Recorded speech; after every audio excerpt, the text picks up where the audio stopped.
Hello po. Carlo, Ikaw kamusta? pala talaga. Po, okay naman po. Kasi ano yung napansin kanina ni Glyza? Ano napansin mo sa kanina?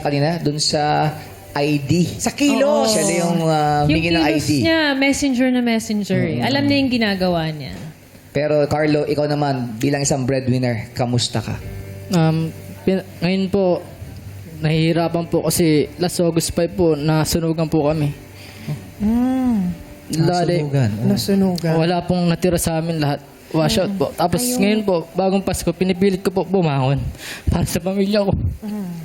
Kailan kayo nasunugan ka? August 5 po. Oo. Ito yung August lang, malaking ito lang. sunog sa Sampalo. Yes po. Isa po, kasama pala kayo doon. Grabe. Ano, nawala talaga yung buong bahay Yes po. niyo? Wala po natira. Ito Ayan, yung may video. picture. Ay, may video. Wow. Back to zero talaga. Yan po. Wala. Ang hirap yan. Oh. Sino kasama mo sa bahay na yan? Yung mga magulang ko po, si Papa, si Mama, yung kapatid ko po. Nung nasunog, nandun ka niyan? O... Yes po, papasok po ako ng trabaho. Paglabas ko po, sigaw si Mama, Kaloy, yung bahay na susunog.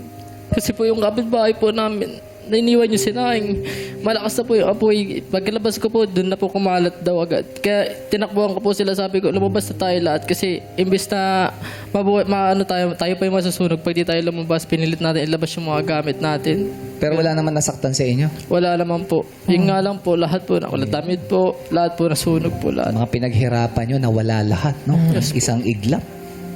Pero buti, walang nasaktan, walang nawala, Oo, nabuhay. Magsisimula ka ulit kasi sa simula. Yes po. Saan kayo ngayon nakatira? Pero ngayon po, bumalik po kami doon. Iba yung natira pong pader. Kasi yung first baba po ng pader eh. Pinalikan po namin yung bahay namin doon. Yung bubong po namin, trapal po. Trapal. Nagtyaga po kami. Nakatulad po nakaraan, umuulan po. Pinabaha po kami.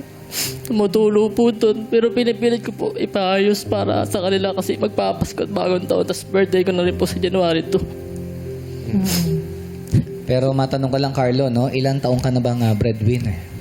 Magpo 6 years na po. Simula po 2018 po, nag-aaral po ako. Nag-fast food po ako. Kasi po, para po sa kanila na-stroke ko si Papa. Ilan ba kayo magkakapatid? 4 po. Pang ilang ka? Pangalawa po. Yung kapatid mo, yung panganay, tumutulong din ba sa inyo? Hindi po kasi grade 4 lang din po natapos. Tapos, naano po siya, nabuntis po siya. May asawa na po. Meron ng sariling pamilya. Yes po. So, ilang taon ka nung nagsimula ka maging breadwinner? 18 po. 18. Ano Yes. yung una mong naging trabaho? Isa po akong fast food. Sa fast food? Opo.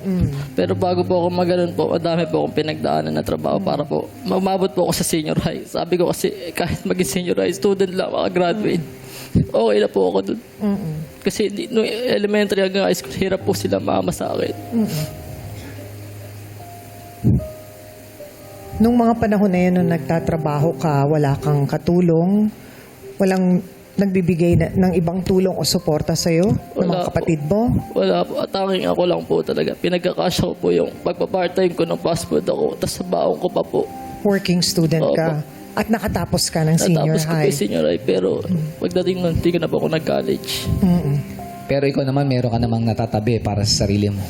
Wala na po.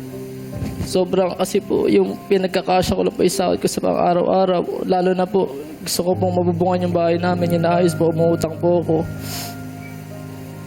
Nabanggit mo na nagkasakit si papa mo, Opo. nagka-stroke. Na-stroke po siya. Kamusta siya ngayon? Ngayon po, nagme-maintenance po siya. Kasama po po yun sa budget.